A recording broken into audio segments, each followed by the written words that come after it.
and confidence, but you don't want to do it too much. A lot of folks will do it too much, and it's almost overconfident. Say I was the CEO of a company, and you guys were all my minions. I would make you feel like a minion by doing this too much. And you come to ask me for a raise, and I'm always doing this. I'm going to make you feel less than you really are. I shouldn't do that as a leader. I should want to lift you guys up. So you don't want to do that. And the higher the steeple, the more authoritative it is.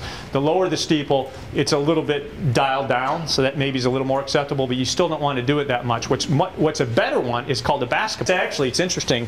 Any of these gestures that are indicative of anxiety, if you do them, you will start to feel anxiety. It works both ways. So I'll point at you with an open OK sign more than a super pinch one, because I don't want to give away my anxiety, but also I don't want to start that feedback loop going in my head. Just like if someone says they're in pain, as a doctor, this is an incredible thing. I never got taught in medical school. You can go ahead and sit down.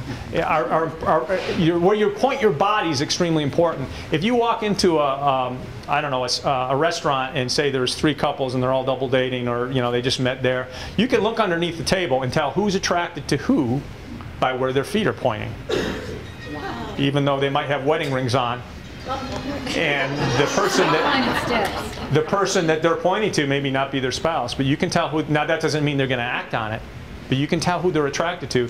You also point your body when you're standing. It's not just your feet. I forgot to show the Hillary example, but I will in a minute. I will pick someone else for Hillary. But it's not just your feet; it's your torso too. So Hillary will shake hands of eye contact if it's that. That's a huge thing. Body turns toward them. The other thing is your head tilting. If your head tilting and occasionally nodding, every 20, 30 seconds, if you nod a little bit, you'll get people to talk 2 to 3 times more. You don't want to bob, of course. But every 20, 30 seconds, if you nod a little bit, you're going to get people to talk more. And if you get them to talk more, it's obviously a signal that you're listening to them. It's a great, fantastic point you brought up.